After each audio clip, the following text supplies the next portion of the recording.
Warning: this show is intended for mature audiences only. Viewers' discretion is advised. This show may contain strong language and sensitive or controversial topics. We are not attorneys and are not providing legal advice. The views and conversations are our own thoughts and feelings, and therefore, purely speculation. The entertainment world and beyond. Skywalker air miles, feeding on a surface, gliding on water, constricted and conflicted. Welcome to Purely Speculation, a show that exposes the harmful effects of the criminal legal system. I'm your host, Heather Lewis, the Executive Director of the Reuniting Family Bail Fund and practitioner of participatory defense. On this show, you'll learn about the unspoken horrors of the criminal justice system and meet fierce allies and advocates. We will make the best of our traumatic experiences. We will get angry. We may even cry. We most certainly going to laugh, but one thing's for sure, we're going to keep it real. Welcome to Purely Speculation. When they free my sins and let them loose, they was killing me, I got a scar to prove, got me paralyzed, I could even barely move. Out the way I took the pain again. Hey. Happy Voter Day. I hope y'all are out there voting. Welcome to Season 2, Volume 16 of the Court Watch edition of Purely Speculation. We have a special voter episode for y'all today, considering that today is election day in the primaries. And, we want to talk about how important the local elections are to your community, how they directly impact you personally. So for anyone that's like, oh, my vote doesn't matter, oh, they don't care, it's all corrupt, it's this, that, and the third. Some of the things that we're going to talk about are direct result of the elected officials, whether we voted for them or not in our community, how those people affect our daily lives. So welcome, Scotty, to the show. I mean, he's our regular Court Watch. And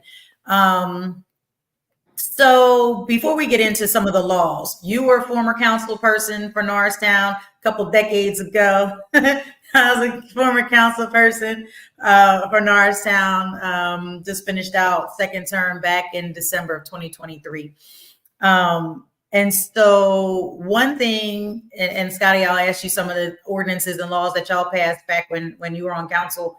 So one of the things that I recall that was pretty significant that we passed as an ordinance in Norristown was the decriminalization of cannabis. And what that means is that if you're caught with personal use, I don't recall the specific amounts, but personal use cannabis, it's a citation. It's like a summary offense. It's like getting a parking ticket or something to that effect, where it is not something that's going to cause you, well, yeah, you would have to go to court. Either you pay the fine or you want to fight it. But it's not something that's going to elicit jail time or probation or any consequences like that. Right? Yes, it's not going to impact your life that great, except for a fine. It's not right. Doing and trying to charge you with a felony or a misdemeanor. It's just right. a offense like a traffic ticket. Right. And so that's something we did as local elected officials here in Norristown, and which 4 other communities in Montgomery County, their local elected officials also chose to decriminalize cannabis. Now, mind you, there's 63 municipalities, townships, and boroughs in Montgomery County, and only 5 have decriminalized cannabis. And so that means if you get caught in your car smoking a joint with your girlfriend on a Friday night or boyfriend or whomever, you know what I mean? If you're in one of those, other than those 5, chances are that you will have a misdemeanor charge and will be, going through the criminal legal process. And so that's one of the examples of how important local elections are. And so before we move on to the stuff that's going on in Philly, tell me about some of the things, the ordinances and the laws that you passed when you were on council. Boy, I can't even go back that far. Decades ago. We probably didn't change some of them. No, the biggest thing I think that we did was to navigate that the cops can stop you like the old stop and frisk type thing. The other thing was we made sure that if you were a cop in this area, you had to live in this area. Those were the biggest things as far as us as people of color were legislating or pushing for us to legislate so that they'd have some breathing room, because in those times back in 2000, 2001, it was really hot that the patrols were trying to boost up their numbers, so they didn't care how they did it. So stopped the little kid in the pizza shop after 10 o'clock. I mean, it was the curfew type thing that if you were under 18 at 10 o'clock, you had to be home unless you were with somebody. And then they were even going as far as if you were sitting out on your step after 10 o'clock, they were coming and harass you and so on and so forth. So it was types of, as we could say, community crimes that we passed legislation to stop. Right. I think we looked at several times trying to bring that back as far as living in the, in the borough for our police and some of our directors and folks that work for the municipality. Because if you live where you work, especially in government, you see firsthand like the impact of what you do in your daily job. You get to see and not have to and not rely solely on residents reporting, infractions or, things that are happening, like you would see just driving to and from work or walking around in your neighborhood. And again, with the police living in the borough, you get to know your neighbors, you get to know the kids, you get to know the community. And so therefore you're less likely to do things like that. Like you said, harass the kids because they're playing in their front yard, even though it's 10 o'clock at night in the summer.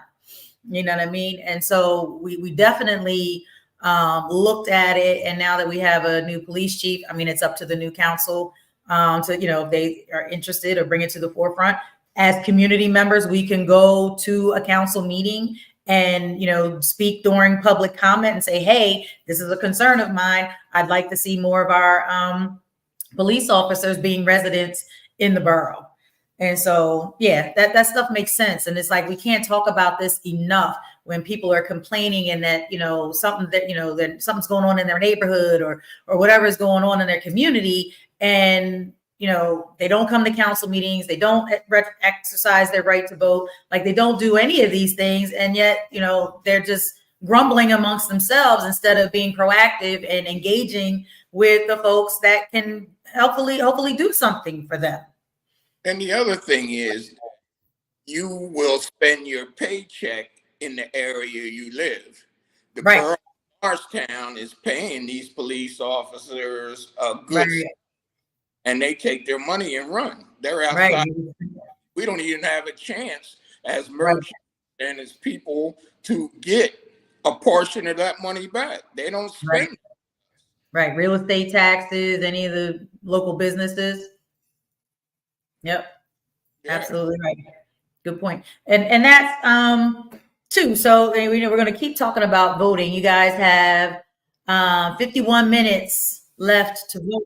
Please, if you're listening, if you haven't voted yet, please get to your polling place and cast your ballots for this election. We have very serious race for Attorney General for the state of Pennsylvania.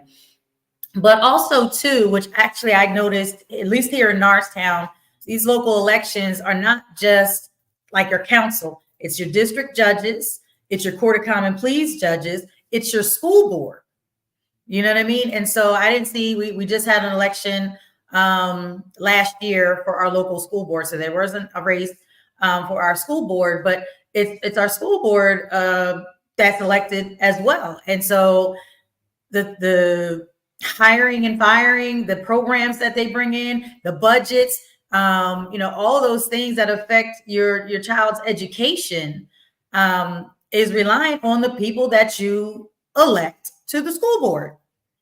You know what I mean? And so it's so super important and valuable to, you don't have to be a politician to be involved in voting. You just have to, pay attention a little bit, see the signs, Google somebody, you know what I mean, to see what they're about figure out what their platform is. Does it match you? Does it match your community? Is that what you want for your community? And then you vote for that person, or you don't vote for that person. But also too, take it a step further and talk to your neighbors about who they're voting for, and you know what I mean, or your family, who are they voting for? Start having that conversation. You don't have to be politicians. You don't have to be, poli-sci major and all that kind of stuff. You just need to, pay attention. This stuff is so critical and important for our communities. We're not talking about the president. We're talking about the local folks. And so you brought this to my attention out of Philadelphia, and I couldn't find the specific, what you saw on the news with that lower dollar amount, but I did find with retail theft, and it has been something that has been in the news heavily for the last couple of months, especially with a lot of smash and grab stuff that was going on across the country. But they've also, out of Philadelphia, instituted a task force, a retail theft task force, and they did modify the dollar amounts on what would classify it as a felony versus a misdemeanor. I didn't see it as low as $50. What I saw was like $2,500 would make it a give me the line, let me find it. I want to say M3. Does that sound right? Yep. Yeah, so $2,500.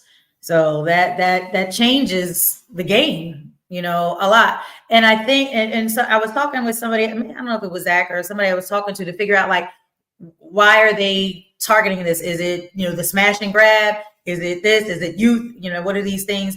And a lot of it is to deter folks that, or get them into treatment, folks with opioid addiction, drug addiction. You know what I mean? If they're, stealing things to fund their addiction, then it's like, okay, incarceration is not it. Giving them, a felony on their record is not it. They're getting them into treatment. And so with that, I'm happy for, because as a bail fund, we see the number one charge we see is retail theft. You know what I mean? And folks are getting, $2,500 and $5,000 cash bails for retail theft. And, we can see if it's a pattern, if it's one or two, dockets that they've had this, then maybe. But if it's, rows and rows of police with retail theft, then yeah, it could be an indicator that somebody has an addiction, and that's what they're doing to fuel their addiction. So again, it's not only the dollar amount. I think it's the number of offenses that folks are in amassing that will trigger another level of court interaction.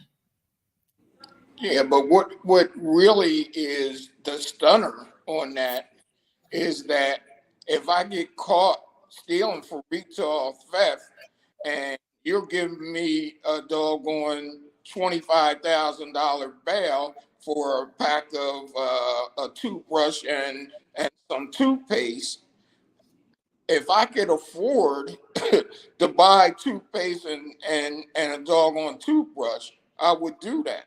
I wouldn't put myself in harm's way for a $25,000 fine, bail, or for even $50 for toothbrush and toothpaste. So, I mean, the whole thing on my end, I feel, is ridiculous. You know what it is. You know what their situation is. Give them the help that's needed without having to go through all the courses that they run. Right. And that's what Philly is attempting to do.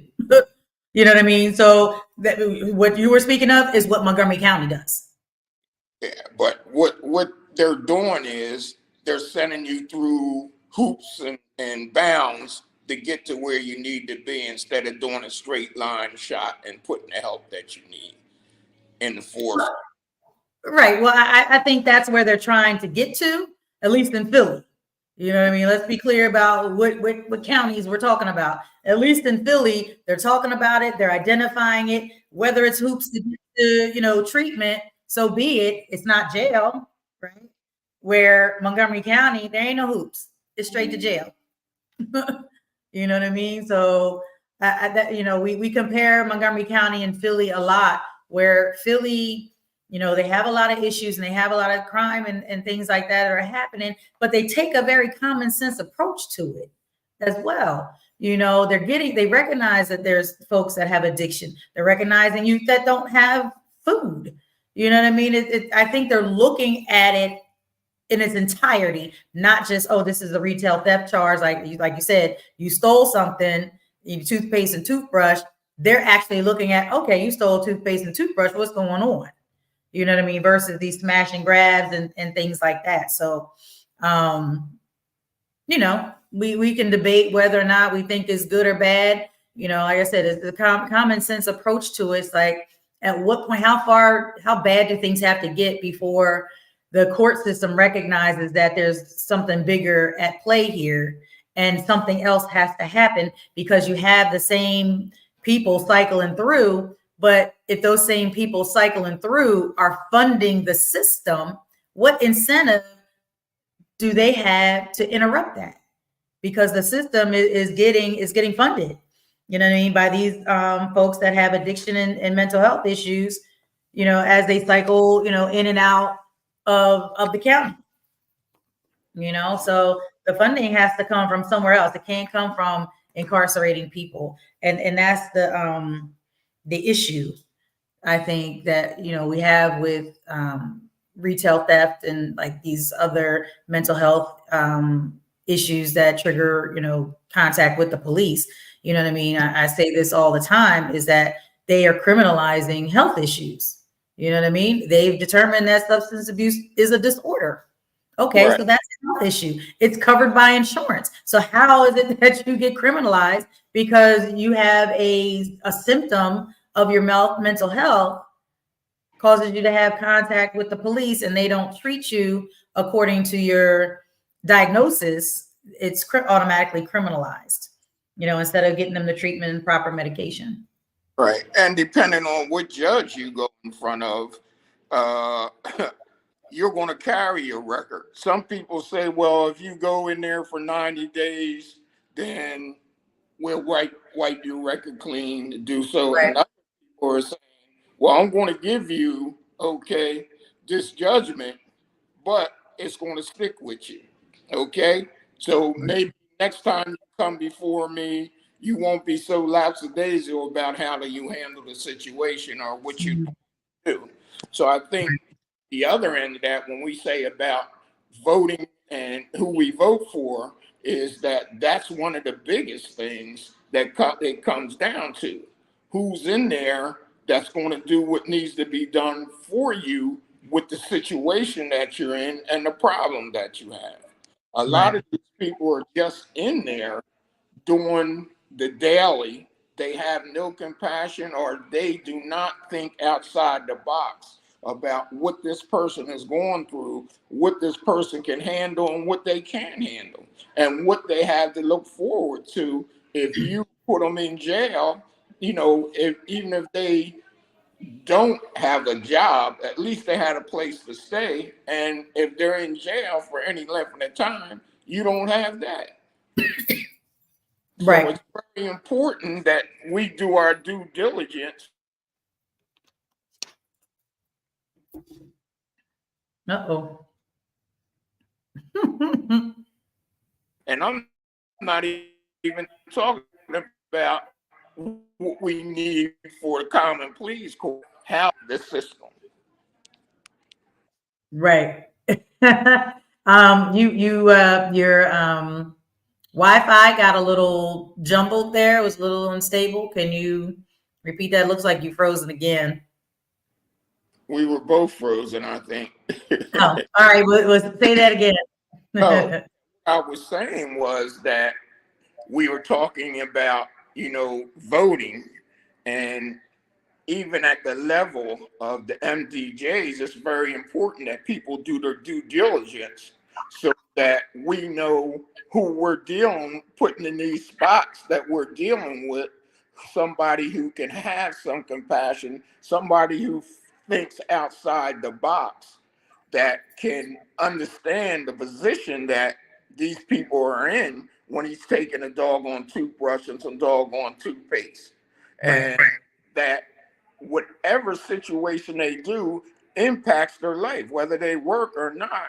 Most of these people do have a place to stay if, okay, you don't put them back in jail. And we talk about homelessness, that's where the spiral starts, because they lose their job, they lose their housing, they lose their family, and next thing you know, they're on the street. I'm gonna switch gears right quick, because what you said triggered a remembrance to our meeting last night when we were talking about senior housing. And we may have talked about this maybe a while back, but the strict regulations and guidance for senior housing that will cause them to evict a senior from their house, from their apartment, or state subsidized, call it what you want. But I mean, we're literally talking about seniors, 62 and over. You know what I mean? So I don't know how many, there are some very spry, spunky 62-year-olds that's out there getting it, doing, still, you know what I mean, grandmomming and doing their thing. But on average, I would say that most 62 and over, and they're in this housing situation, have settled down and trying to just exist and live a comfortable life in affordable housing. But you know what I mean, they talked about smoking. I understand no smoking in the building. Okay, that makes sense. But your guests, and if you're loud, and you know what I mean, all these things, it should not be that easy to evict a senior from senior housing and subsidized housing. Like that, I mean, where are these folks going? What are they going to do if they're evicted? You know what I mean? From an affordable housing space, dedicated for seniors. Like that. That's when we talk about common sense, and that's not any legislation or ordinance that an elected official can regulate. But those are like some of the things that are, and again, we're talking about the Attorney General. That might be a pattern of practice that the Attorney General starts to look at some of these property managers, companies, if they're, that these, guidelines are so strict that the average human being, regardless if he's senior or not, can't even follow. And see, that's where we but then again, about who your state rep is, who your legislators are, right? Who can influence how these work. Okay, they can deal with the people from aging and adults to make sure that you have a caretaker, someone that comes in there and checks on you to make sure that you're all right. Someone problem with you, and the property manager can come in and advocate for you. Somebody who can, if the property manager is saying one thing, you're saying another, they can get you a mediator, somebody who go between the two to make sure that these people aren't just putting you out because they have someone they'd rather have in there than you. That is starting to happen in a lot of these places. There are a lot of people who are coming here from other countries and whatever coming in, and they're putting your black and brown people to the side. These people who have lived here all their life, have worked and earned that spot. And what they're doing is slicing you out and putting people that they feel should have your spot. Right. When I used to work for Fair Housing, one of the things we really fought hard for was seniors in senior housing, because like hoarding and, maybe like you said, missing your rent payments. Where's your advocate? Where's your person, your case manager to help you navigate or help you get back on track? Because clearly you've got resources, you've got the money. So something happened along the way that got you off track. Where is the safety net to help them get back on track? But one of the things, and I'm glad that you mentioned the state reps, because guess what? The state reps also help facilitate funding of these buildings through HUD and the building and all of that. So, you're absolutely right. I was like, yeah, I don't know, but you're absolutely right. You're absolutely right. And the fair housing laws, if they're putting you out because you have a disability, You can ask for reasonable accommodation. Like, hey, I need to have you. They say you can't have somebody stay the night longer than 14 days. But if I have 24-hour care, that means my caregiver, one, I got caregivers around the clock, but I will have a caregiver that's spending the night daily. You know what I mean? So if they try to evict you and say, oh, no, that's not your caregiver, like you'd have to go through that whole process. And so there are certain instances where they can't institute certain things like that because it's a violation of a protected class. So, you know, yeah, you spot on when with the state reps and things like that, because that's absolutely who you go to when you're having an issue like that. Right. And in the Disability Act automatically is supposed to protect you from what these landlords consider egregious attitudes and problems with doggone apartments.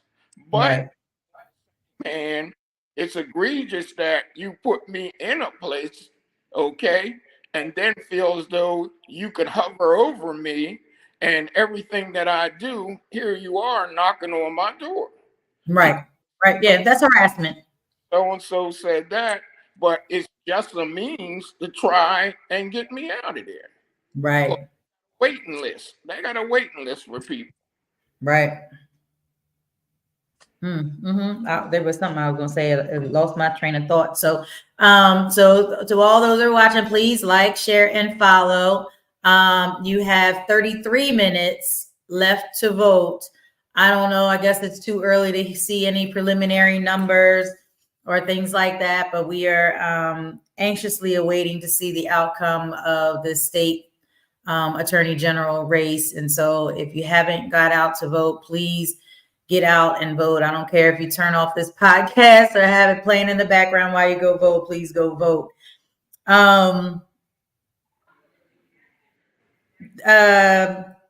Back to the retail theft thing, because there was another piece as I was researching, and I guess in the middle of the state, some of the smaller businesses, I guess, as they were emerging from the pandemic, that retail theft was really hitting the mom and pop shops heavily. And so that was another thing, the law that was changing was to really try to help out the mom and pop shops where retail theft was prevalent. And here this is where it is. That third degree felony, 2,500 to 9,999 is now a third degree felony, where previously the dollar amount was 5,000 to 20,000 or 19,900. So yeah, it's just, back to that retail theft thing. Like, it'll be interesting to see if it does what they hope it will do, and that's deter folks from stealing, or will it just have people become more crafty and strategic and stealthy in in their practice? But just think about what you just showed the people or told the people about. What is the average price of something that these people who have drug addictions or alcohol or whatever that have these problems? What is the average cost of what they've taken out of a store? It's not that. Dollars. Yeah, it's not $2,500. It absolutely is not. No, it's not. And it just came to me what I was going to say, what you were saying, because you were dropping, so much knowledge about the Disability Act and with the Fair Housing Act, because this is stuff people don't know. Just like with the criminal legal system, they expect you not to know. So they will try to get away with whatever they can because they expect you not to know. They expect you not to have any family or anybody that's supporting you or guiding you or just there to have to talk to, so that they can get away with these egregious and illegal acts because they expect you not to know. That's why we do this podcast. That's why we put this information out here. That's why we have the little clips and snippets and all that. That's why we're in the street. That's why we're doing all of these things, so that people are aware of what their rights are and also their responsibilities, because we have responsibilities as citizens. You know what I mean? You know what I mean? To follow the ordinances and the laws and things like that. But, you know, the government and the powers that be and other folks that are, you know, controlling other areas, they have rights and roles and responsibilities as well. And they just expect you not to know what they are because they think it's all legal, or it's this, these guidelines or in this pamphlet. And, you know, people just don't know. And we have to do better as people. Anybody, educate yourself. You have to educate yourself. You know what I mean? I learn something new every day. And then when I get sparked, I research it. I look it up. You said what you said to me about this retail theft thing. I looked it up. And guess what? We learned more about this retail theft situation than what the initial news broadcast that you saw, right?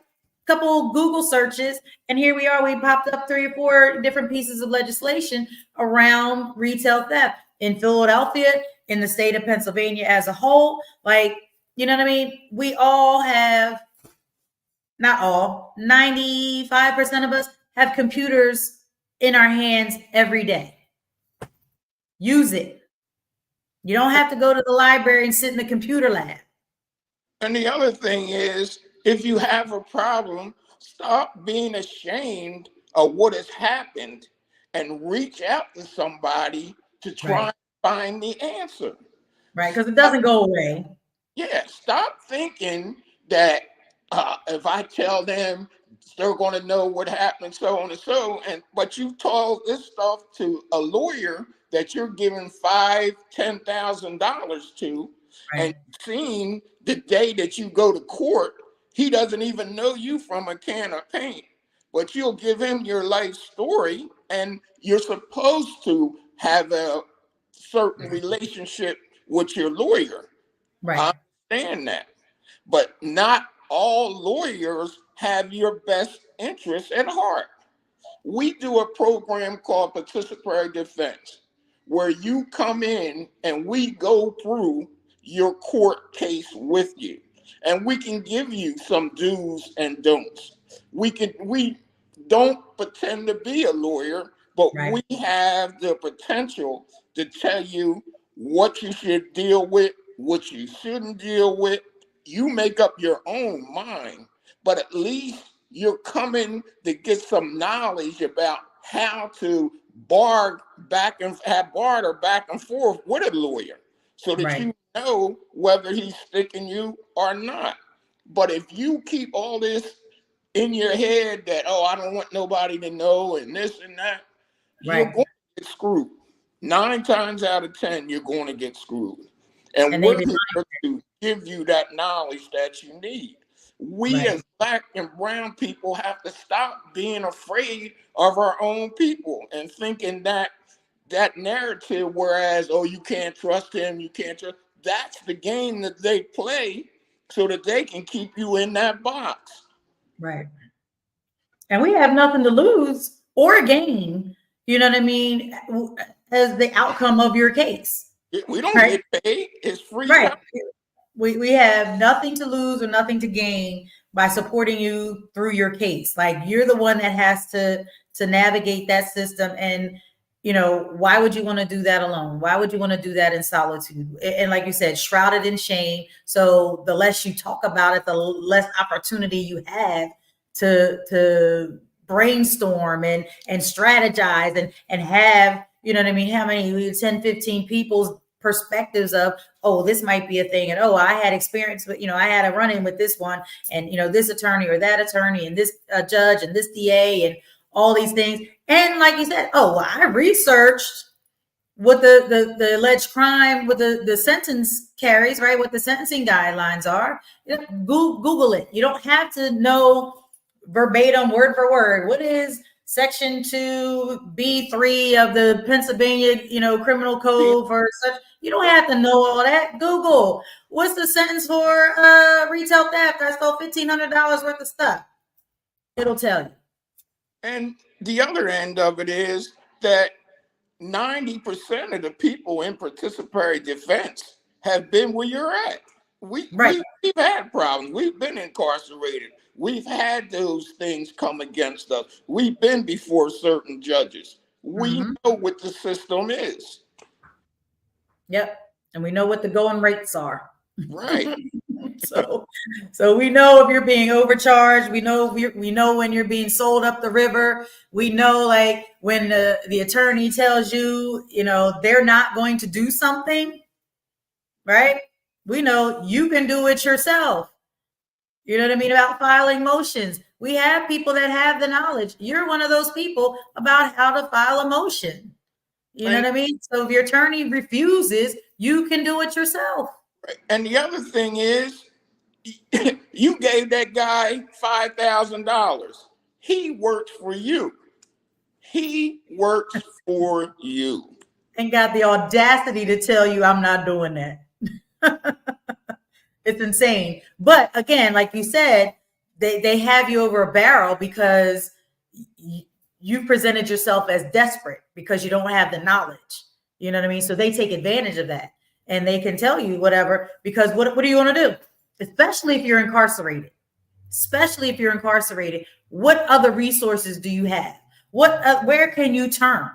You know what I mean? You're literally stuck there and you have this one attorney that you gave all your money to. You don't have any other resources. And the public defenders have gotten such a bad rap that you dare not go with a public defender, right? But here you have paid an attorney who has no supervisor, no oversight, that they can dismiss you and dare you to, file an ineffective counsel claim and see and hope that the judge, will hear it or grant it or, acknowledge it. You know what I mean? There's all these different things. So it's like, if you know better, if you are with community that can stand with you, you know what I mean? Your chances are better. Like we just get better outcomes for people, And what happens is that if you're behind those bars, they know that you're not going to be able to fight your case. You're not going to have resources that you need to even fight them. Because a lot of times you wind up fighting your lawyer to try and do what you're paying for. But if you're out here from our Reunited Family Bail Fund, you have a better chance of making a better outcome. And you do. So they scare you into the fact that, hey, I'm doing this and that's the end of it. And you're stuck because you just gave this guy $5,000. What do we do from here? Right. Absolutely. So yeah, we have a short show this week. We didn't have much of as far as court watching, but we did come across some interesting legislation that's happening. This show happened to fall on Election Day. So we definitely wanted to highlight the importance, again, demystifying the value of your vote, the value of your voice. If your vote did not matter, they would not be trying to steal it. If your vote did not matter, they would not be trying to silence it. They wouldn't be trying to oppress it. They wouldn't be trying to lock people up, because in certain communities, like they're polling places hours away. The lines be super long and they're like, oh, you can't give people standing in line to vote water. Like that stuff that was going on in like Georgia and the South and stuff, all this weird, crazy stuff. Like, come on. Like, and it's funny, like we were talking about this earlier, in the election process, how immature politicians are, right? They're literally got people out here stealing signs. I wish I had a camera somewhere. Like you and I rode around and we put signs out and came back a couple of days later. I'm like, oh, that sign's gone. Oh, where's that sign? Another one of our members, one of the judge of elections, they stole her sign right out of her front yard. You know what I mean? And it's like, why can't this just be about integrity? Don't have your people out there lying. Don't have your people out there stealing signs. Like if your candidate is the best candidate, then show up and show out. Like organize, get your people out to vote, put your signs out there, and just let's duke it out. You know what I mean? You don't have to be stealing people's signs. They will win on merit. Exactly.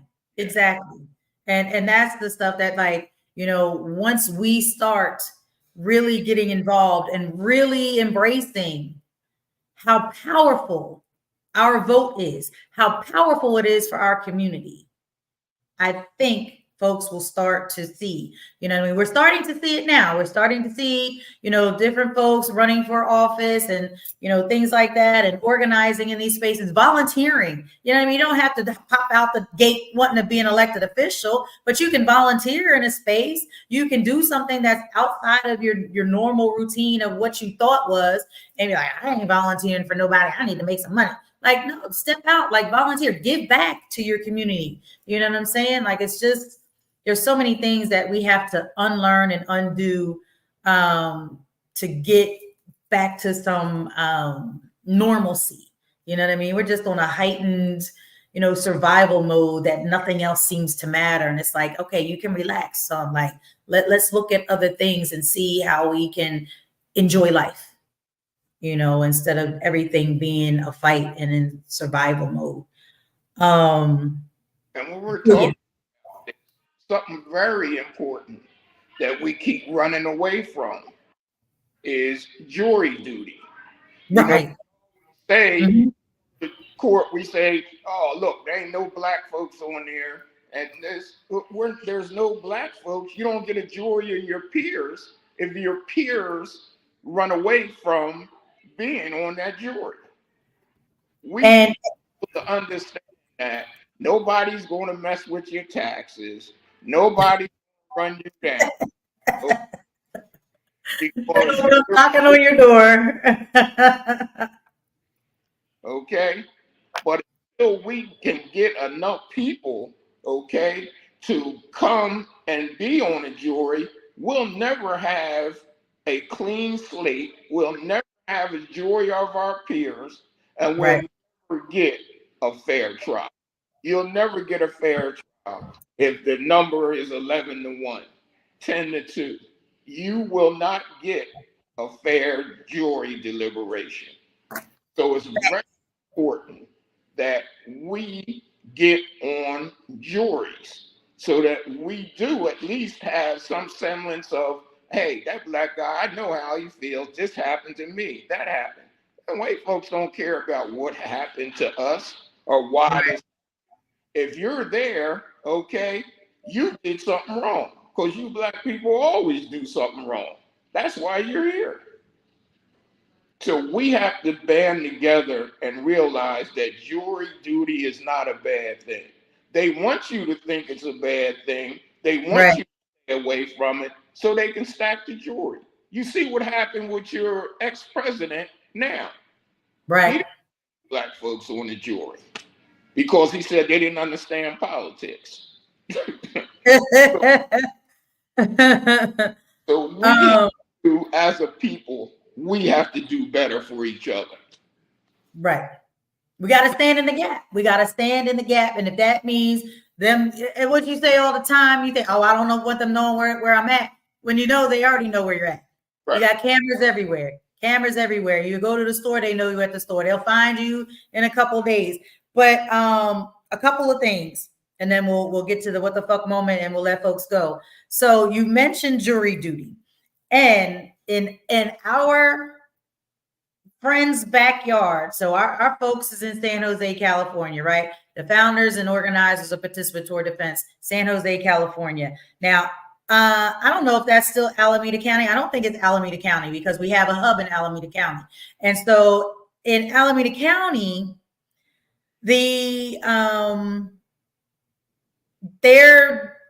don't know if it's the district attorney. I guess it's the district attorney is investigating this, but over 35 of the county's death sentences are being put on hold because they have uncovered jury discrimination. So what they've been doing, what they found, and how they found this out, I don't know, because this came out of the DA's office. Found it out with a note that was in a folder from 1990. They found out that they were selling, you to jury duty. These people, they put people in place when they wanted you found guilty. they were putting people in place to give a verdict on their favor. And they found out that 93% of those people that they found guilty were of color. Right.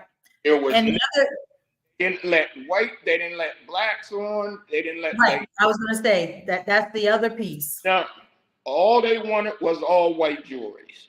And the note said, let me see, that some of the notes that were found in there were they wrote Jew next to the person. Yeah. They wrote oh shoot, my thing is in They the didn't want Jews on the jury. No, they identified, called you Jews. What they call the one lady a fat black cow, I think, is how they described her. So these are literal notes, literal notes that they put in the files next to jurors' names. And so it's like, what the hell? Hey, that's my what the fuck moment. Like, are you serious? Like, that's how arrogant and disrespectful. And I mean, and not to say that they should have just tossed the notes aside, but I mean, you leave the notes about how you identified and classified jurors when you know that you have to have an unbiased and jury pool. But they know that the people that they were dealing with, the people in their cabinet, didn't care one way or another. If when they did what they did, they would at least destroy the evidence. Right. But everybody was in cahoots. Destroy the evidence because it was the good old boy network, and everybody was in agreement about what was going to happen, how it was going to happen, and who it was going to happen to. So, well, that's who else felt anyway, because if you got in my way, you'd be on that list. Right. And lo and behold, the DA from Alameda County is a woman of color. So we'll leave that there. If y'all want to go check it out, just Google Alameda County jury conspiracy or something. What did I Google? Discrimination lawsuit. Alameda County jury discrimination lawsuit. It'll pop up. The other thing that I wanted to highlight, and yes, Zach said show my ass, is Brittany Griner, BG, is going to tell her story. Now, I wanted that interview, but she's going to tell her story to Robin Roberts on May 1st. So, I had such a crazy day, and I barely got my script together for today's show. But those are the two things. BG, Brittany Griner, is going to tell her story on Robin Roberts' show on May 1st. Watch it. I've checked out the trailer. Maybe we'll pop it up on our IG later. But hear about the time that she spent, the 9 months she spent in a Russian prison camp. I'm really excited, not excited, but I'm interested to hear that story and just how to be a person of color in a situation like that in another country. So it's just such a blessing that she's back on U.S. soil and probably will never go back to Russia, I'm sure. They said, don't bring your black ass back. But to her and her wife on their first child. Yes, they are having their first child. So, big ups to them. Congratulations and all of that. So May 1st, check it out on Robin Roberts. And so I kind of stole the what the fuck moment. Did you have one outside of, that? Yeah, when the fuck are we going to wake up? And world. That's what I know. Right on. Yeah. Appreciate that. So in closing, we're just going to shout out the last episode. Oh my gosh, that was so dope. And I said it was probably our longest show, but it wasn't. But it was with Free My Weed Man, my girl, Crystal Bush, she's my sister now. Check that out. Check out all of her social media. Like, she's got Free My Weed Man. She's got Stay Lifted. I'm not sure if the oh God, Bridges the Gap. Not sure if that has a social media because I know she's kind of shut that van service down.